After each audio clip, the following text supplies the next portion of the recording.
السلام علیکم۔ OIC organization of Islamic countries یہ کیا چیز ہے؟ OIC کا مقصد کیا ہے اور پاکستان میں یہ جو 48واں میٹنگ آپ بار بار نیوز میں سن رہے ہو اس کا کیا مقصد تھا اور انڈیا کیوں اتنے چیخیں مار رہا ہے OIC کے اس میٹنگ اور OIC تنظیم کے خلاف، اسلام کے خلاف یہ انڈیا کیوں بول رہا ہے، اس کے اوپر تھوڑی سی بات کر لیتے ہیں۔ دیکھو، سب سے پہلے OIC ہے کیا چیز؟ OIC organization of Islamic countries, یہ اس کا ایبریویشن ہے OIC، organization of Islamic countries OIC۔ یہ دنیا کے اندر جتنے بھی اسلامی ممالک ہیں، تقریباً 57 اسلامی ممالک ہیں دنیا کے اندر، یہ 57 اسلامی ممالک کو ملا کر جو تنظیم بنی ہے اس کو ہم کہتے ہیں OIC۔ 57 کنٹریز مسلم ممالک اس میں شامل ہے۔ یونائٹڈ نیشنز کے بعد جس کے اندر 193 ممالک شامل ہے یونائٹڈ نیشنز، اس کے بعد سب سے بڑی جو دوسری تنظیم ہے تو وہ یہی OIC ہے، second largest organization United Nations کے بعد، جس میں تو تمام کے دنیا کے ممالک تقریباً شامل ہے اپنے پلینٹ ارتھ کو بچانے کے لیے۔ تو اس کے بعد جو سب سے بڑی تنظیم ہے وہ اسلام مسلمان کے نام پر بنی ہے اور وہ ہے OIC۔ 25 ستمبر 1969 کو یہ بنی تھی، 25 ستمبر 1969 کو یاد رکھنا، 25 ستمبر 1969 کو OIC وجود میں آئی تھی۔ 25 ستمبر کو کیوں؟ یہ 25 ستمبر 1969 سے کچھ عرصہ قبل مراکش میں ایک میٹنگ ہوا تھا مسلمان ممالک کے درمیان، جو کہ اسرائیل کے ظلم کو لے کر جو کہ فلسطین پر وہ کر رہا تھا، مسجد الاقصی میں وہ جو کر رہا تھا اس کے روک تھام کے لیے اور فلسطین کو آزادی دلانے کے لیے وہاں پر ایک میٹنگ ہوئی۔ اس میٹنگ میں یہ آئیڈیا اجاگر ہو گئی کہ کیوں نہ ہم تمام اسلامی ممالک، تمام اسلامی مسلمان بھائی جو دنیا کے اندر ہے، تمام اسلامی ممالک مل کر ایک تنظیم بنائیں جو کہ مسلمان کے فلاح و بہبود کے لیے، اسلامی ممالک کے فلاح و بہبود کے لیے کام کرے۔ تو وہ آئیڈیا وہاں سے اس نے جنم لے لیا اور پھر آ کر 25 ستمبر 1969 کو وہ آئیڈیا مارز وجود میں آ گئی اور 25 ستمبر 1969 کو OIC organization of Islamic countries یہ تنظیم بن گیا۔ اب اس کا پہلا میٹنگ جو ہوا تھا، فرسٹ میٹنگ، وہ ہوا تھا 1970 میں جدہ کے اندر، سعودی عرب کے اندر، سعودی عربیہ کے میزبانی میں جدہ کے اندر 1970 میں اس کا پہلا میٹنگ ہوا اور اس کے بعد آتے یہ جو 23 مارچ 2022 کو جو میٹنگ ہوا ہے یہ 48واں میٹنگ تھا۔ 23 مارچ 2022 کو پاکستان کے میزبانی میں، پاکستان اس کا میزبان تھا، پاکستان کے اندر یہ میٹنگ ہوا تھا، یہ 48واں میٹنگ تھا OIC کا۔ اب اس کے اندر کل تقریباً 46 اسلامی ممالک نے، 46 نیشنز نے اس میں شمولیت اختیار کی ہے۔ دیکھو، بعض اسلامی ممالک نے اس میں شمولیت اختیار نہیں کی اور یہی مسلمانوں کی کمزوری کی وجہ ہے کہ مسلمان نے اسلام اور دین سے پہلے اپنا مفاد آگے رکھ چکا ہے، مسلمان ملک اور مسلمان ہر ایک انڈیویجول کی بات کر رہا ہوں۔ تو جب مسلمان دنیا دار ہو جائے تو وہ کمزور ہوں گے۔ اب بھی OIC کوئی اتنا کمزور تنظیم نہیں ہے، لیکن پھر بھی اگر کمزور ہے تو وہ کمزوری کی وجہ یہی ہے۔ 57 اسلامی ممالک ہیں، اس کے باوجود بہت سے اسلامی ممالک میں جھگڑے ہو رہے ہیں، انسٹیبلٹی ہے، just like Syria, just like Afghanistan وغیرہ۔ تو اس کی مین ریزن بھی یہی ہے کہ کچھ اسلامی ممالک، کچھ مسلمان نے اپنے مفاد، اپنے دین اسلام سے آگے رکھے ہیں۔ دیکھو ایگزامپل کے ساتھ سمجھ سکتے ہیں۔ اس OIC کے میٹنگ میں 46 نیشنز میں فار ایگزامپل اگر ہم مان لیں عمان جو تھا، اس نے شرکت نہیں کی۔ عمان اس نے کیوں شرکت نہیں کی؟ کیونکہ عمان کو پتا تھا کہ اس OIC، چونکہ OIC مسلمان ممالک کی فلاح و بہبود کے لیے کام کر رہا ہے، تو مسلمان ملک تو کشمیر بھی ہے، تو ضروری ہے کہ کشمیر کے مدعے کے اوپر بھی یہاں پر بات کی جائے گی کہ کشمیر کے اندر سٹیبلٹی ہونی چاہیے، کشمیر کے لوگوں کو آزادی دلانی چاہیے، کشمیر آزادی کا مطلب کشمیر کے لوگ جو کہہ رہے ہیں وہی وہاں پر ہونا چاہیے، ان کے اوپر ظلم و جبر کر کے کچھ ان کے اوپر مسلط نہیں کرنا چاہیے۔ تو کشمیر کے لوگ ایک آزاد، جو اپنی آزادی چاہتے ہیں، جس طرح سے چاہتے ہیں وہ ان کو دلانی چاہیے، ٹھیک ہے۔ تو عمان کو پتا تھا کہ کشمیر کے اوپر، یہاں پر کشمیر کے مدعے پر بات ہوگی، کشمیر کے مدعے پر اگر بات ہو گئی تو اس پر انڈیا تو خفا ہوگا، انڈیا تو چیخیں مارے گا اور انڈیا چیخیں مار رہا ہے، یہاں پر ہم ڈسکس کر لیں گے۔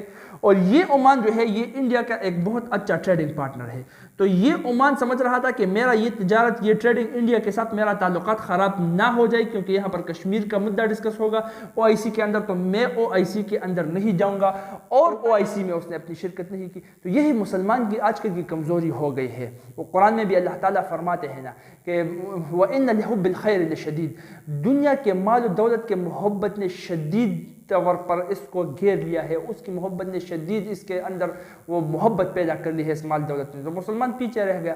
خیر،